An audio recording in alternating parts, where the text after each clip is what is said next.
Welcome to Not Work, Myth, and Storytelling. This is the show where ancestral wisdom meets the modern imagination. I'm your host and lead storyteller, Marisa Gowdy. I'm a myth worker, a story healer, and a writing coach. I'm the author of The Sovereignty Knot, A Woman's Way to Freedom, Power, Love, and Magic, and the founder of the Writer's Knot and Author's Knot communities. On Not Work, we explore the mythology and folklore of Ireland and beyond. Whether you're drawn to Celtic culture and the power of the landscape, or whether you just like a good story and expansive conversation, you're in the right place. Falcha. If you love what you hear and want to support the show, I'd be so grateful if you become a paid subscriber to my Myth is Medicine newsletter over on Substack. Look for the link at the top of the show notes or visit mythismedicine.substack.com. Season 6, Episode 32, Through the Samhain Portal with Robert Mulhall. After an early autumn pause, we're back with new episodes, just in time for Samhain. Now, if you're a Not Work listener, you probably know this word. You know that Samhain is the original name for the festival we now know as Halloween. You've heard the stories of the ways in which the veils are thin at this time of year. This is when we are able to reach out and touch the other world. It's the time when the ancestors can reach through the veil and touch us. So in the spirit of Samhain, I'm excited to bring you this conversation with Robert, because in so many ways, he really lives the myths that are part of him. A little bit more about our guest. Robert Mulhall has spent the last 2 decades in such diverse industries as public health, leadership development, education, finance, organizational consulting, and executive coaching. He's now the CEO of the Kripalu Center for Yoga and Health in the Berkshires in Massachusetts. Originally from County Wicklow, Robert holds a bachelor's degree in commerce, accounting, and business management from the University College Dublin. He's a certified public accountant in Ireland and certified in meditation, executive coaching, the Enneagram, Reiki, and Celtic Irish shamanism. Well, I am so happy to welcome Robert to the podcast today. And as you know, on Not Work, Myth, and Storytelling, we generally ask a story to speak for itself, and then we'll explore all the ways that it still matters and resonates. But after a bit of a pause, I'm excited to come back to you with one of our Myth Workers and Culture Makers series conversations, because Robert is someone who so truly lives mythology in such a beautiful and profound way that I knew he'd be the perfect one to come and have this conversation with us. So Robert, welcome. I'm so glad to have you here with us today. Yeah, delighted to be here. Thanks for having me. Yeah. So it feels important to sort of name that we're standing together at the Samhain portal. You know, we're recording this towards the end of October. We're really feeling those veils between the world being thin. I'm curious, for you being in Western Massachusetts, I'm here in upstate New York in the Hudson Valley. We feel this energy here, albeit being 3,000 miles away from Ireland. How is it present for you right now? Well, even the feeling of 3,000 miles away, I've been talking to somebody in the north of Ireland recently, and they were saying that there's an international Appalachian Trail, and it is actually goes through the north of Ireland. And I was like, oh my God. And then somebody was saying the Atlantic separates these 2 continents. And I was thinking, oh, the Atlantic joins these 2 continents. So it actually feels really close, not close enough for me to jump in a car and drive to, obviously. It's logistically a little bit harder, but I feel Eru very closely this time of year, but all times of year. So I'm blessed in that way. But Samhain, I love Samhain. I've always loved Samhain, and it just feels like it's that invitation under, and sometimes that feels like an invitation under the duvet. I'm just like, that's thank you, and then it's that invitation. I don't know if you've ever gone surfing and you come off the board, and the wave comes over and it just like pulls you under the wave, and you're down in the water and you're not sure if you're coming back up. That feeling also. And I think I've got both of those going on right now. Feeling of being pulled into more slowness and quieter movements in life while still trying to meet my obligations and responsibilities. And I can feel the deeper pull, which is always an invitation into transformation and often initiation. Yeah. Yeah. Yeah. I had a dream last night. I had many dreams last night, but the one that I can really still bring back is, and I was lucid dreaming, so I was just watching myself dream Mm. and sort of participating in it in some ways. And I was falling through the sky as if like I had fallen out of an airplane. There was no sense of actually falling out of an airplane, but I was falling from a great height, not just like 100 feet. It was thousands and thousands of feet. And I was just falling. And I was watching the part of my mind that was afraid that it was falling and that was Mm. trying to figure out what was coming. Was trying to figure out what was coming. Was trying to figure out like, where's the ground? Where's the ground? But the awake part of me that was watching this was talking to that part of me and just saying, just fall, just fall, just fall. It was exquisite.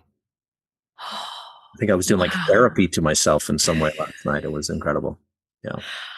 And it was given to you in triplicate. So it was a true invocation. It gave you a sense of locating in time. Like it's just fall. It's just autumn. No big deal. Here you go. And I realize I'm vamping because even as you said that, my palms started to get sweaty because I'm a heights person. So Yeah. I just got sweaty palms over your lucid dream, which is kind of the miracle of dream share in general, and just these bodies of ours that know how to respond Yeah. to the depth and to the everything. Yeah. The first thing you mentioned, just that sense of like, that desire at this point in time, like what we want to do is just go within. And sometimes it's just under the duvet. And it just reminds me of like, of course, that's why we have our literate cultures. Like we can go under the duvet with companions and those great journeys. And I've got a stack of books. Please don't disturb me again until Imbolc at the soonest. Right. And then, of course, there is that sense of, I think you really named it well, like, we do have to stay out of bed and stay engaged in the world. And what happens when the underworld has got us by the ankle and is, Yeah. kind of saying, but come, you have this other soul work to do. Yeah. And it's this impossible beauty of what we get to pull off in any given day, many days, to try to be in both worlds. Yeah. Yeah. And, for me, it's just critical that I spend daily time in that practice, uh, Mm. allowing myself to be pulled into any world in meditation or imrams and journeys and prayer. I don't think I could navigate this ordinary world without the non-ordinary world time. And then I've got a lot of blessings and privilege in my life, so I get to create some space to go deeper. And so soon I'm hoping to go spend time alone in nature just to be with some big questions. Yeah. Yeah. Yeah. And that was, you and I got to spend time together at Kripalu just a couple of weeks ago. And one of the things that you not only mentioned, but just embodied in such a beautiful way that I was just so grateful to sort of just kind of absorb is that sense of naming ceremony and ritual as part of your daily lived life. Yeah. And as well as knowing that that was part of your work as a leader, as someone who's part of a community that's holding space for community, that's being held by community, and the beautiful level of self-consciousness you brought to wanting that to always be and needing it to be in conversation with divine forces, with the source. Yeah. And that just, we don't get to have those conversations very often and sit with the truth of that. And I so appreciated that. Yeah.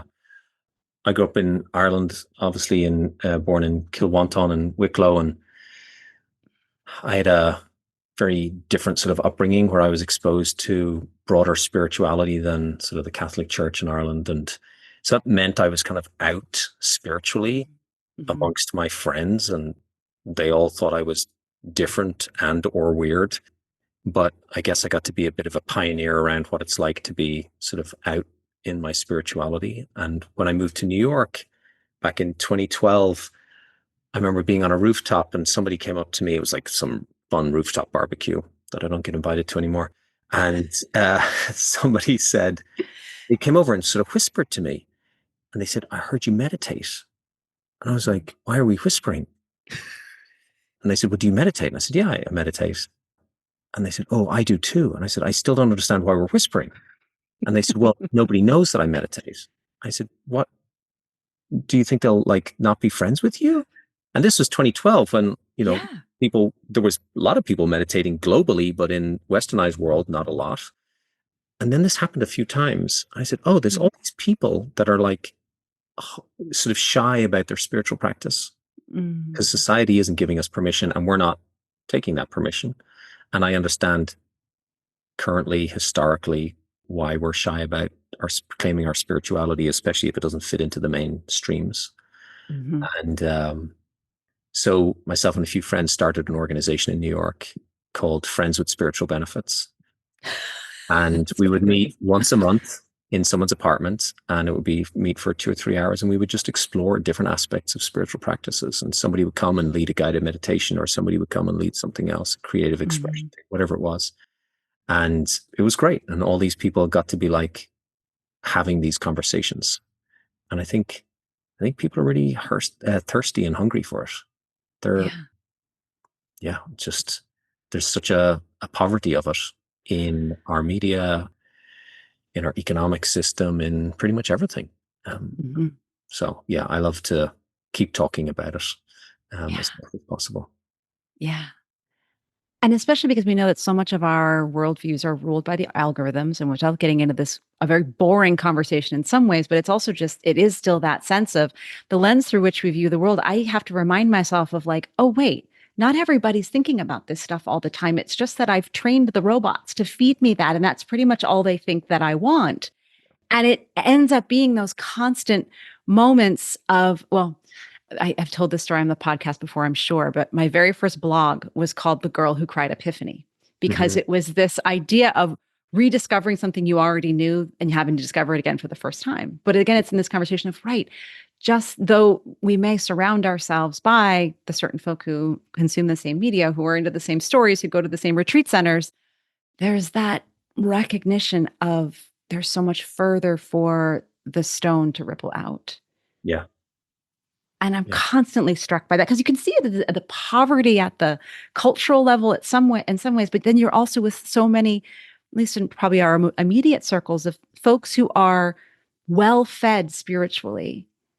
And I think there's that huge space in between that we lose track of because I guess it's the unseen to take us back yeah, to this. yeah, Yeah. yeah. And what I love about myths and myth working is how disruptive it is, or how Mm. disruptive it can be if we engage with it rather than just tell it like a story.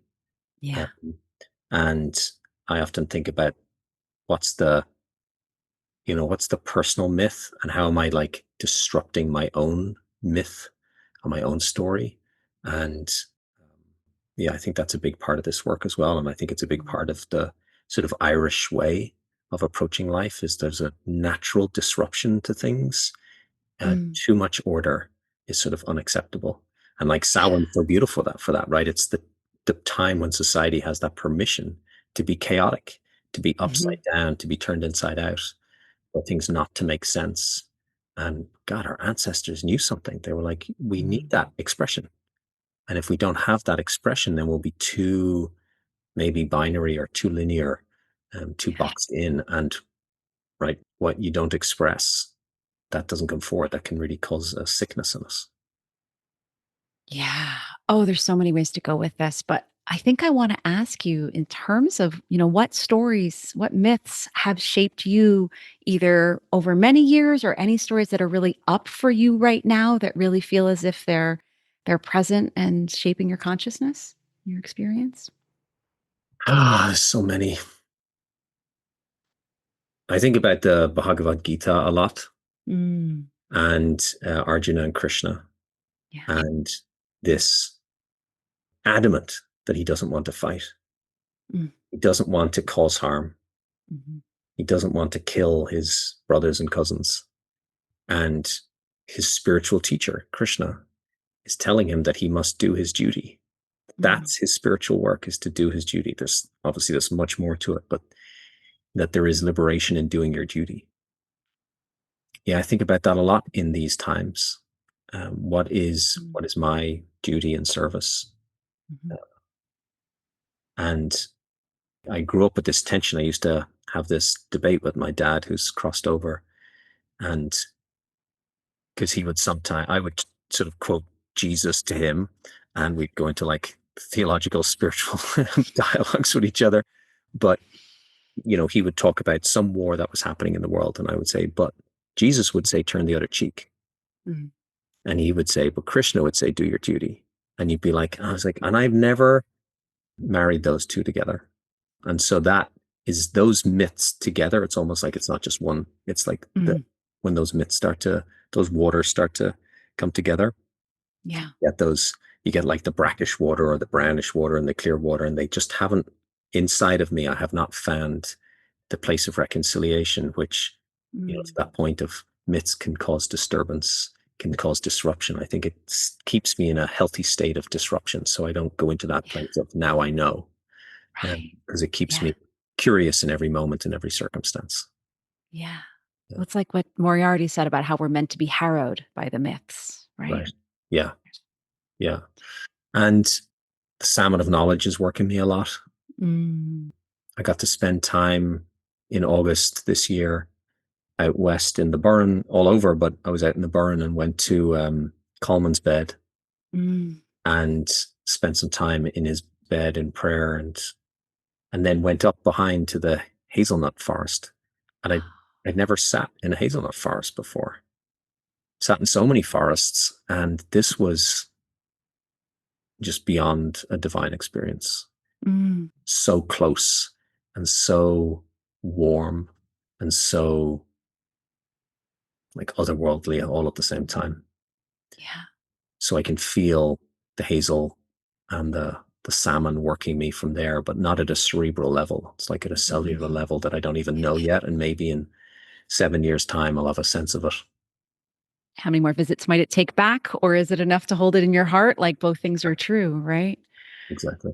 Yeah. Yeah. Okay. Well, you and I have this funny little connection we've had over the last couple of years where we have been visiting the same sacred sites within about 2 weeks of each other. And we keep Yeah. realizing on Instagram, like, wait, I was just there. Oh, I'm going there next week.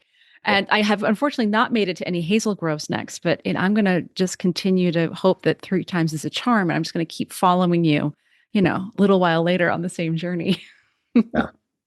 Well, when I was in the Kesh Caves in Yeah. Sligo, Yeah. my great great grandmother, Mary O'Brien, on my mother's father's side, she came through to me, and she sometimes works with me and gives me beautiful pointers. And she came through and she said, well, first of all, the caves sort of said that this is the end of the pilgrimage that you took to Rothcrochran and to the Cave of Cats and Hmm. Gat, which is right. Samhain and all the birth. Well, Hmm. certainly one of the honorings of Samhain in Ireland, we like to have birthplaces, lots of birthplaces for lots of things, but that the Kesh Caves were somehow the end of that portal. And then as I was there, Mary O'Brien comes through and she said, you must go to the caves in the west of America, Turtle Island. Yeah. And so I went out there in May of this year, and I happened to go there for work, and I took a weekend off, and I went to some of the caves in Canyon de Chelly in Arizona, and Mhm. then Bandelier in New Mexico. And these are caves connected with the Diné Navajo people in Arizona, and then the Pueblans in New Mexico. And when I put my head against the stone of the canyon walls or in the caves of Bandelier, it was the same voice as the caves in Kesh Caves. And these caves were just saying that we are the same. And we're all actually like places of communication. It was almost like the telephone system in some way. It was very profound and beautiful. So there's something, I don't even know what that is yet, but there's something sort of being worked in me around these caves as well. Mm. Oh, thank you for the gift of that, and for whether or not anyone who's listening has been to those sacred spaces or not, we now get to hold them within us because we're always held within those spaces. And yeah, I went into a Winnicott with my daughter in 2016. And so if you don't mind, I might borrow Mary O'Brien's voice and say, what if that was the beginning of one journey? And I brought my second daughter to the caves of Kesh 6 years later. So I might be borrowing that as a bit of a chance to keep journeying. And I went back to Kesh again this year because I knew I wasn't done. Because these places, well, we know how our relationships with places and spaces work. And then Yeah. we don't know, right? It's that sense of I must keep visiting. I must keep visiting. Oh, not this time. Yeah. Yeah. Yeah. Yeah. It's sweet and simple and direct, and but you got to be humble. Mm-hmm. Yeah. Mm-hmm. That's it's an ongoing work in progress for me. Can I be Yeah. humble? Yeah. Yeah. And Yeah. I just, I've set myself, I learned on Gaeilge in school in Ireland, but it was the school I went to prioritized other languages. So this was like low down on the list. So I never gained any sort of skill or fluency around it at all. But I set myself a challenge to gain fluency again by the age of 50.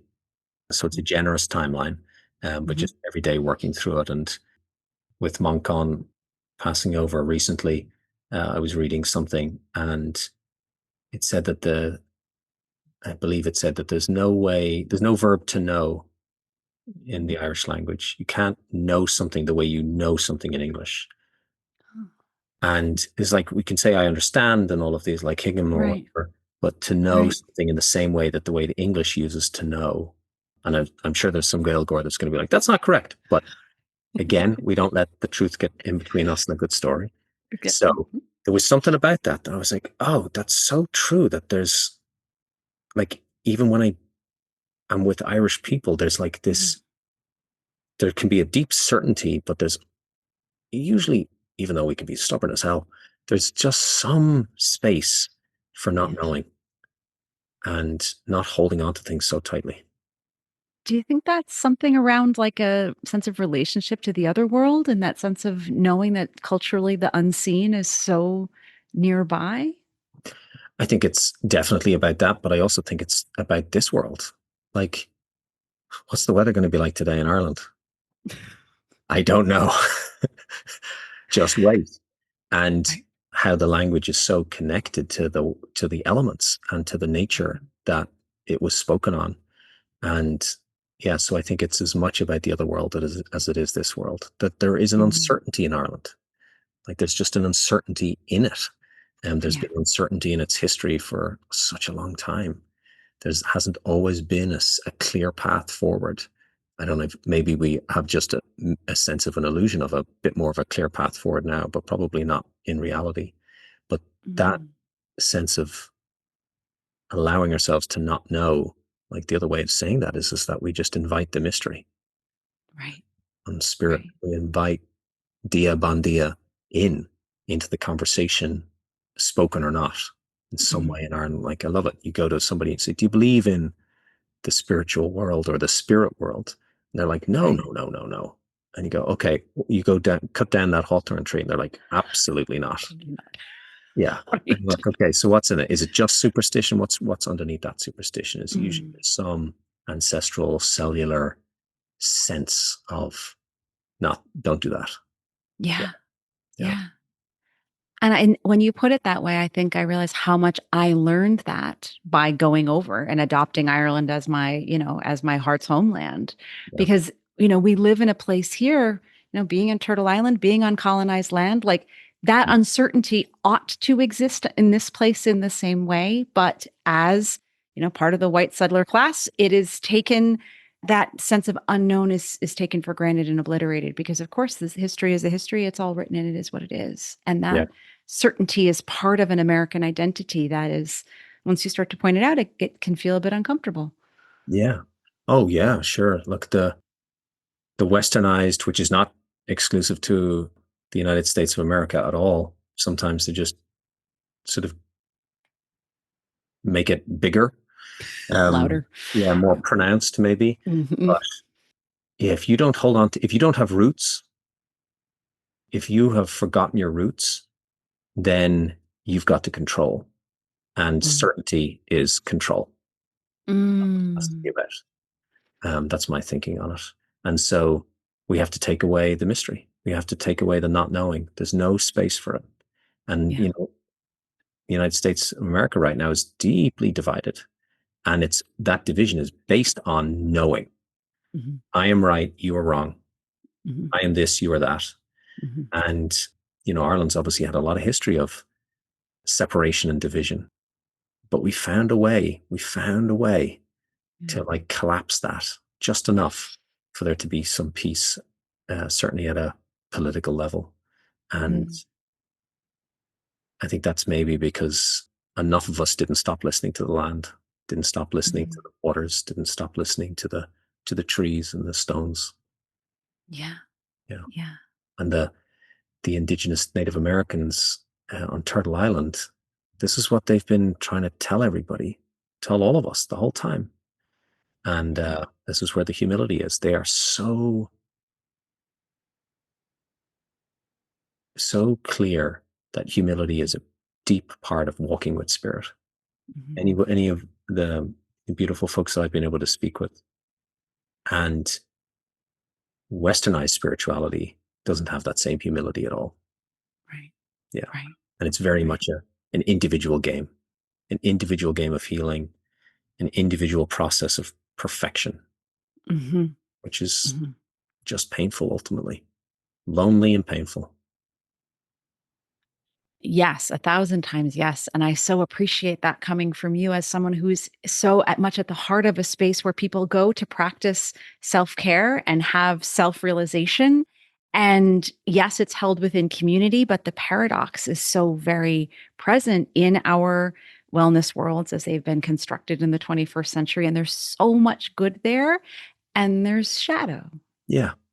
Yeah. Yeah. Yeah, And Apollo, I don't think of us in the wellness world. I think yeah, of us we're here to educate people about ancient wisdom, yeah. which is about whole being and liberation. Mhm. And you may experience well being along the way, Right. but there will be times when you definitely don't feel well. And that might be physical because you're something happening. There'll also be many, many times when you're just under that wave for longer than you think you should be or could be. Yeah, I've had many, many of those experiences in life. And this was like, wow, this path is not for the faint of heart. Right, right. It's not all, yeah, glowing chakra rainbows and the angelic singing. Not at all. Surprisingly enough, it's Exactly. the real path. And that's what I love about, the Samhain and the start of the year. It's just like, Mm, come walk into darkness. And but there's a wombness to that, right? It's not just about the unknown of the darkness and the sort of the Buddhist void. It's that also the loving sort of womb of the darkness too. It's kind of got it all. yeah, yeah, the fertile dark that will eventually take us to the light, Yeah. invariably, year after year. And I keep saying to people right now, it's like, don't rush your winter.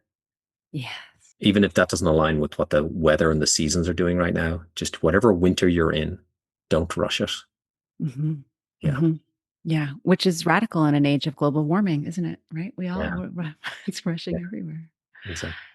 I keep seeing, well, my own version of this, but I would love to hear yours because I know you'd mentioned that you've done a lot of work with the Triskela and being with that image. And am I saying that right? That's a word I've always struggled with. How do you say that T word?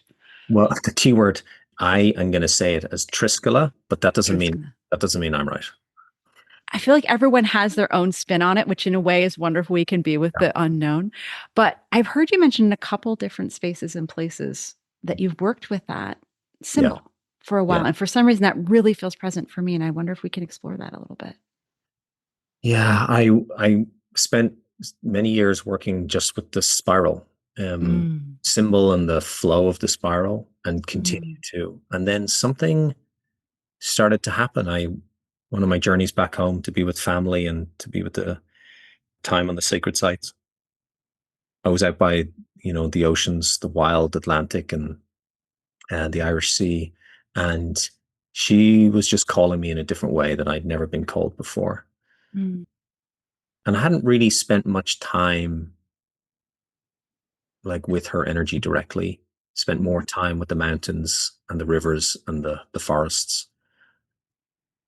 And then Manannán mac Lir started to come through. And I mm, didn't know he had any connection with the Triskela until I mm, like learned later, but he showed me the Triskela.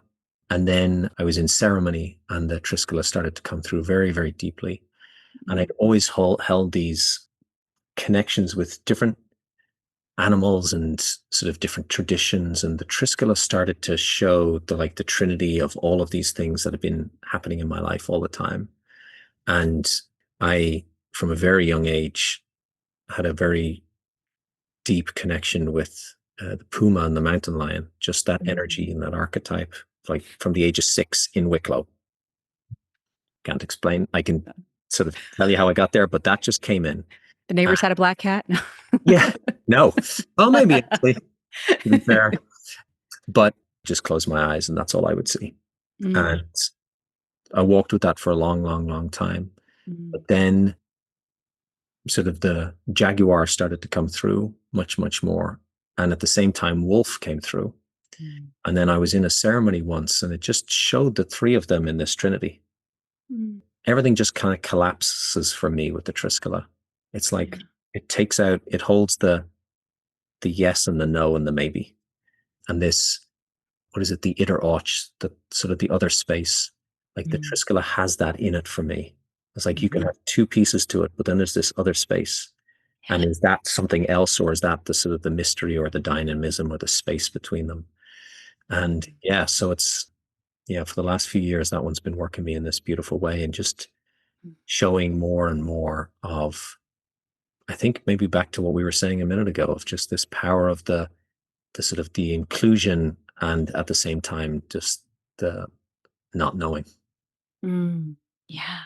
Yeah. And it feels like a beautiful invitation at this time of year, in the north where we're getting into the real deep darkening of the skies. And, I think wherever we are in the world, if the Celtic drum beats hit us, then it's that sense of the darkening of the wintering of the soul comes in. And it just feels like just that opportunity just to talk about the power of a symbol itself and Yeah. just be with it in that way and take it seriously, I suppose, in the sense of like, what do we have from the ancestors? Yeah. So little. We have some stone structures, we have their carvings, we have scraps of story. Go back to what we can see and we can run our fingers along, and it's going to be the spirals and the chevrons and the triscos. And some people say in Ireland that, we lost a lot of, through colonization, etc., we lost a lot.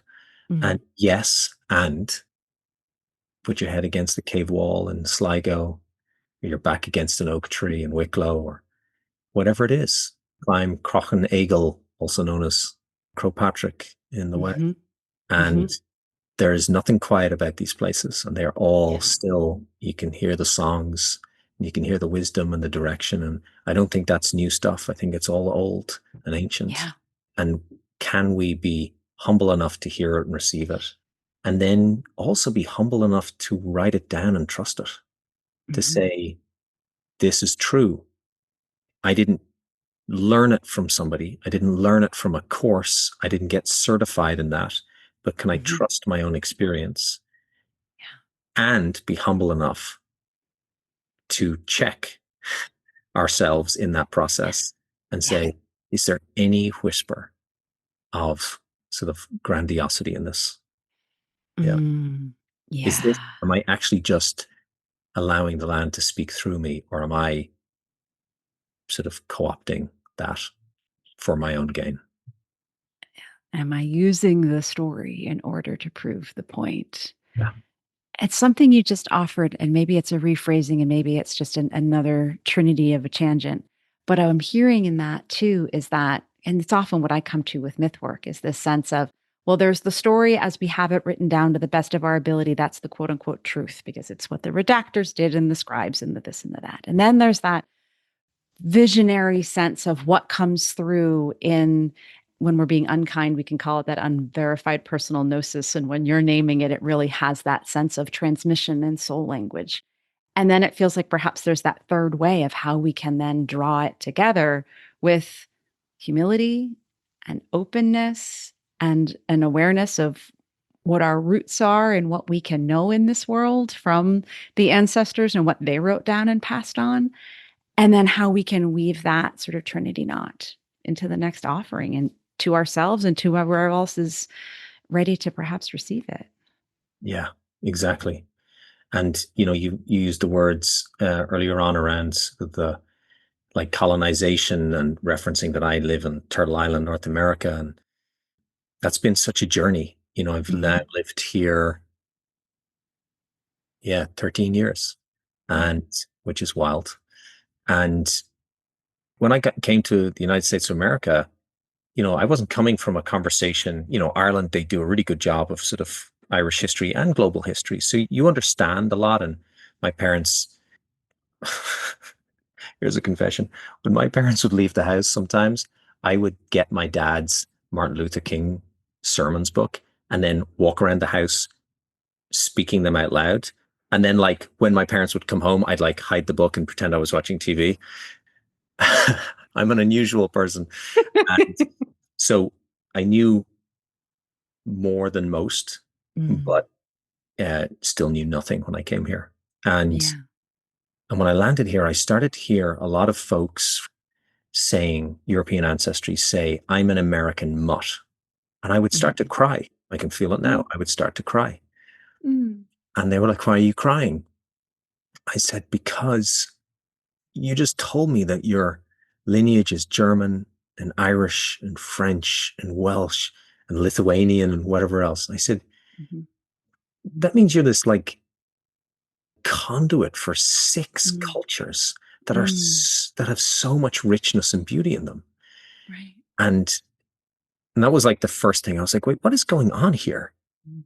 Like, people don't know who they are or where they come Mhm. from, Mhm. and just didn't have that experience growing up in Ireland. I know who I am and where I come from, and then it was just like, then I had to wake up to the fact that I was white in America, Mhm. right? And because I couldn't, it's not appropriate or helpful for me to keep going around and saying, but I'm Irish, because I get all the privileges of a white male in this country, Mhm. regardless of where I was born. And so I sort of started to go into this like, okay, so what does it mean to walk with that label, but not to identify myself as that? To Mm. identify myself with that, to create more sort of bravery in spaces for folks, but Mhm. not to become white in that process, Right. to be still a Celtic Gael and pre-Celtic. And so that has been this whole journey. There's such rich, deeply important work around equity and inclusion and belonging and diversity and justice in the United States in particular, because of its like brutal history around the genocide of the Native American indigenous people and the enslavement and the Atlantic slave trade, etc., for African American relatives. And one of the things that's becoming clearer and clearer to me is that if people with European ancestry in North America don't go back to their remembering Mhm. in some way, pull the songs forward, not the sort of popular cultural songs, like the songs with depth and the songs that like move your heart, like literally turn Mhm. your heart inside your chest. The spiritual ways and practices, the way of seeing and understanding the world, which starts to, when you collapse it down below the cultural level, starts to look and feel really, really similar and universal. Yeah. Yeah.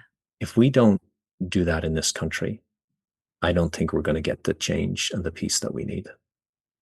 I think Mm. we'll, because the dominant population is European, of European ancestry, and they are not through anybody's fault at this point. They've inherited separation. Right. I'm sure into their like epigenetics at this point. They've inherited separation into the cellular level of who they are or of what their bodies are experiencing. And that Mhm. creates the view of separation. And how do we help people with European ancestry reconnect with the beauty of their culture, which also then stops exploitation and appropriation of all of these Mhm. other cultures.